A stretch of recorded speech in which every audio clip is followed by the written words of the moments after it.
क्या नींद एक छोटी मृत्यु है? क्या आपने कभी सोचा है कि जब आप रात को गहरी नींद के आगोश में होते हैं तो आपकी चेतना या आपकी आत्मा कहाँ होती है? क्या वो शरीर के भीतर ही विश्राम करती है या फिर किसी अदृश्य लोक की यात्रा पर निकल जाती है? हम अपनी जिंदगी का एक तिहाई हिस्सा सोने में बिता देते हैं, फिर भी हम इस प्रक्रिया के बारे में कितना कम जानते हैं। सनातन धर्म कहता है कि नींद वह द्वार है जिसके माध्यम से जीव अस्थायी रूप से इस भौतिक संसार से मुक्त होकर परम चेतना से जुड़ता है। वही आधुनिक विज्ञान मानता है कि नींद केवल शरीर की थकान मिटाने की प्रक्रिया नहीं, बल्कि मस्तिष्क के गहरे रहस्यों को सुलझाने का समय है। आज हम नींद, सपनों और आत्मा के उस गुप्त मार्ग की खोज करेंगे जहां विज्ञान और अध्यात्म का मिलन होता है। वेदों और उपनिषदों का दृष्टिकोण। ऋग्वेद में नींद को निद्रा देवी के रूप में पूजा गया है। ये केवल एक शारीरिक क्रिया नहीं, बल्कि एक आध्यात्मिक शक्ति है। उपनिषदों में नींद की 3 प्रमुख अवस्थाएं बताई गई है। जागृत अवस्था, जहां हम अपनी 5 इंद्रियों के माध्यम से बाहरी दुनिया का अनुभव करते हैं। स्वप्न अवस्था, जहां आत्मा शरीर से आंशिक रूप से मुक्त होकर सूक्ष्म जगत में भ्रमण करती है। यहां भौतिक नियम काम नहीं करते। सुषुप्ति अवस्था, डीप स्लीप, ये वो अवस्था है जहां कोई सपना नहीं होता। यहां आत्मा पूर्ण शांति में होती है और परमात्मा के सबसे निकट होती है। मांडुक्य उपनिषद के अनुसार इसके परे एक चौथी अवस्था है जिसे तुर्यक कहा गया है, जो परम ब्रह्मा का अनुभव है। विज्ञान बनाम आध्यात्म, सपनों का संसार। न्यूरोसाइंस कहता है कि नींद मस्तिष्क के लिए एक रिचार्जिंग प्रक्रिया है। जब हम सोते हैं तो हमारा दिमाग यादों को व्यवस्थित करता है और विषैले तत्वों को बाहर निकालता है। विज्ञान नींद को 2 भागों में बांटता है। रैम, रैपिड आई मूवमेंट, जिसमें सपने आते हैं, और नॉन रैम, जिसमें गहरी नींद आती है।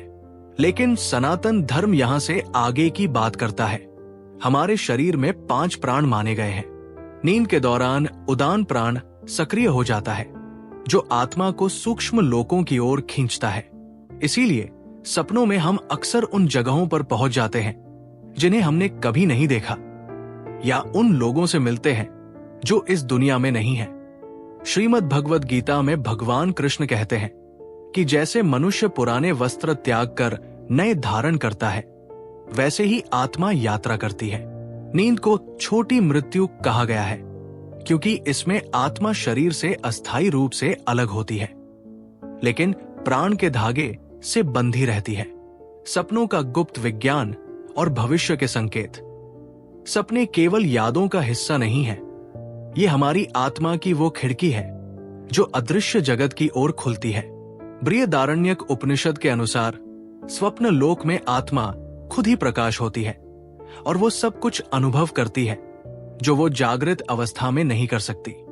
इतिहास गवाह है कि सपनों ने कई बार भविष्य की झलक दी है। रामायण में त्रिजटा के सपने ने रावण के अंत का संकेत दिया था। महाभारत में द्रौपदी के भयंकर सपनों ने आने वाले विनाशकारी युद्ध की पूर्व सूचना दी थी।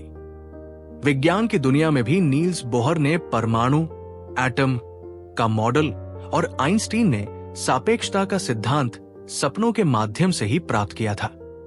स्वप्न शास्त्र के अनुसार पवित्र नदियों में स्नान करना या देवताओं के दर्शन करना शुभ संकेत है, जबकि गिरना या अंधकार देखना मन के भय को दर्शाता है।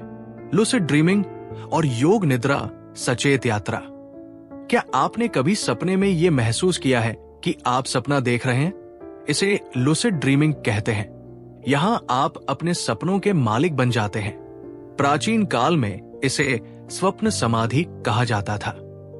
योग निद्रा वो तकनीक है जहां शरीर सोता है लेकिन चेतना जागती रहती है।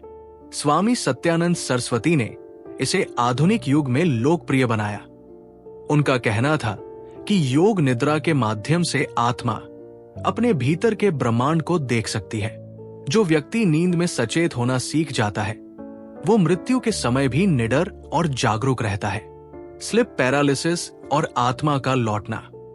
कई लोग सोते समय अनुभव करते हैं कि वे हिल नहीं पा रहे हैं या उनके सीने पर कोई भारी दबाव है।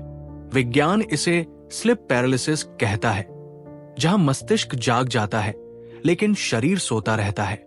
लेकिन आध्यात्मिक दृष्टि से ये वो क्षण होता है जब आत्मा अपनी सूक्ष्म यात्रा से लौटकर तेजी से स्थूल शरीर में प्रवेश करती है। वह झटका जो हमें नींद में महसूस होता है, वो आत्मा के पुनः प्रवेश का संकेत है। इसीलिए भारतीय परंपरा में सुबह उठते ही ईश्वर का आभार माना जाता है कि हमारी आत्मा सुरक्षित लौट आई। पुनर्जन्म और नींद का संबंध। क्या आपके साथ कभी ऐसा हुआ है कि आप किसी अनजानी जगह गए और आपको लगा कि आप यहां पहले भी आ चुके हैं? इसे डेजा वू कहते हैं। कई बार हमारे सपने पिछले जन्मों की दबी हुई यादें होते हैं। डॉक्टर इयान स्टीवेंसन जैसे वैज्ञानिकों ने हजारों ऐसे मामलों का अध्ययन किया है जहां बच्चों ने अपने पिछले जन्म की बातें सपनों के माध्यम से बताई। नींद में हमारी आत्मा समय और स्थान, टाइम एंड स्पेस की सीमाओं को पार कर जाती है, जिससे पिछले जन्मों के संस्कार सपनों के रूप में उभरते हैं। मोक्ष नींद की अंतिम परिणति। नींद और मृत्यु का रिश्ता बहुत गहरा है। हर रात हम सोने जाते हैं। ये एक अभ्यास है, स्वयं को मिटाकर परमात्मा में लीन होने का। यदि हम अपनी नींद को सचेतन बना लें, तो ये मोक्ष का मार्ग बन सकती है। महर्षि पतंजलि और संत कबीर ने भी कहा है कि जो व्यक्ति अपनी नींद को साधना बना लेता है, उसे मृत्यु का भय नहीं रहता। मोक्ष का अर्थ है जन्म और मृत्यु के चक्र से मुक्ति, और गहरी नींद, सुषुप्ति, हमें उसी अनंत शांति की एक छोटी सी झलक देती है। जागने का समय। दोस्तों, नींद केवल एक जैविक आवश्यकता नहीं है, बल्कि ये आपकी आत्मा की एक महान यात्रा है। अगली बार जब आप सोने जाएं, तो याद रखें कि आप केवल बिस्तर पर नहीं लेट रहे, बल्कि ब्रह्मांड की एक अनंत यात्रा पर निकलने वाले हैं। अपने मन को शांत रखें, सोने से पहले शुभ संकल्प लें और अपनी चेतना को जागृत रखने का प्रयास करें। क्या आपने कभी कोई ऐसा सपना देखा है जो बाद में सच हो गया? या कभी नींद में अपनी देह से अलग होने का अनुभव किया है? अपने अनुभव हमें कमेंट में जरूर बताएं। अगर ये वीडियो आपको पसंद आया हो तो इसे लाइक करें और इस रहस्यमयी यात्रा में हमारे साथ बने रहने के लिए चैनल को सब्सक्राइब करें।